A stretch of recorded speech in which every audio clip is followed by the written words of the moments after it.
Mesdames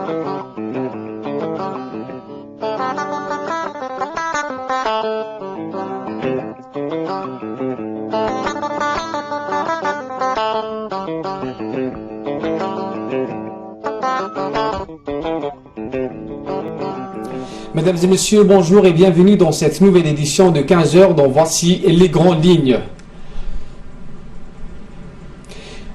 Les députés de l'USN font leur entrée au Parlement.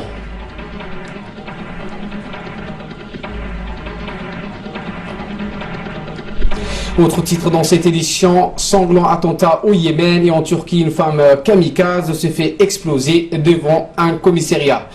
Bonjour et merci d'être avec nous dans cette nouvelle édition. À leur arrivée à l'hémicycle de l'Assemblée nationale, les députés de l'opposition ont été applaudis par leurs collègues parlementaires. Cette intégration intervient donc après l'accord cadre signé entre les partis au pouvoir de l'Union pour la majorité présidentielle, l'UMP, et l'Union pour le salut national qui a eu lieu le mardi 30 décembre 2014 au Palais du Peuple. Cet accord met fin aux divergences politiques nées de l'interprétation des résultats de législatives de février 2013 et la prise des députés de l'opposition de leurs fonctions au sein de l'Assemblée nationale.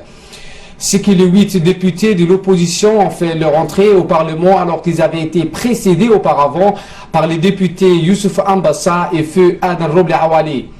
Les dernières législatives qui ont introduit un dosage à la proportionnelle a ouvert la porte aux différents courants politiques et donc à l'opposition qui peut désormais siéger à l'Assemblée nationale. Ceci témoigne d'une volonté d'ouverture politique du chef de l'État et d'un réel désir de renforcer le processus démocratique du pays. Le Premier ministre et président de l'UMP, Abdelkader Kamil Mohamed, ainsi que les membres du gouvernement ont pris part également à cette séance plénière dédiée à l'intégration à l'hémicycle du Parlement des députés de l'opposition. Le président de l'USN, Ahmed Youssouf Hamad, le porte-parole de l'USN et président du mouvement du renouveau démocratique, Dahir Ahmed Farah, les présidents du modèle Sougé Roble et du RAD Abdurrahman Mohamed Guelleh étaient présents également dans l'hémicycle. Le président du Conseil constitutionnel et le président de la Commission nationale du droit de l'homme ont également participé à cette session plénière. Après leur arrivée, les députés de l'Union pour le salut national, les parlementaires se mis à plancher sur plusieurs projets de loi inscrits à l'ordre du jour de la séance plénière. Le premier projet de loi porte sur la ratification d'un accord de financement sous forme de prêt accordé par le Fonds arabe de développement économique et social, le FADES, à Djibouti. Le deuxième projet de loi examiné est relatif à l'organisation et restructuration du ministère de l'Équipement et des Transports. Le troisième projet de loi inscrit à l'ordre du jour de cette séance publique, la première de l'année 2015, concerne l'examen d'un projet de loi portant ratification par la République de Djibouti du protocole de Nagoya sur l'accès aux ressources génétiques et le partage juste et équitable des avantages découlant de leurs utilisations pour la sauvegarde de la diversité biologique. Cette entrée des députés de l'opposition à l'Assemblée marque une nouvelle ère dans l'histoire de notre jeune démocratie.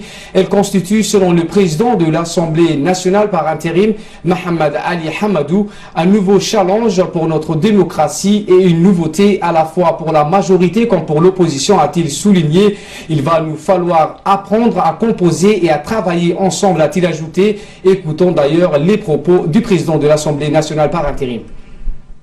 Chers collègues, nous voilà donc à l'issue d'une crise qui aura duré 20 mois, presque 20 mois. Tout au long de ces 20 mois, la représentation nationale n'avait qu'un seul souhait, c'était de voir nos collègues de l'ISN intégrer les girons parlementaires. Et Dieu merci. Aujourd'hui, que ce souhait soit exaucé, et en tant que président par intérim de cette auguste assemblée, vous comprendrez pourquoi je suis plus que comblé de voir réunis tous les protagonistes de la représentation nationale dans cet hémicycle. Je voudrais tout d'abord sincèrement remercier ceux qui ont permis cela. Cela a été long à dessiner et à se concrétiser.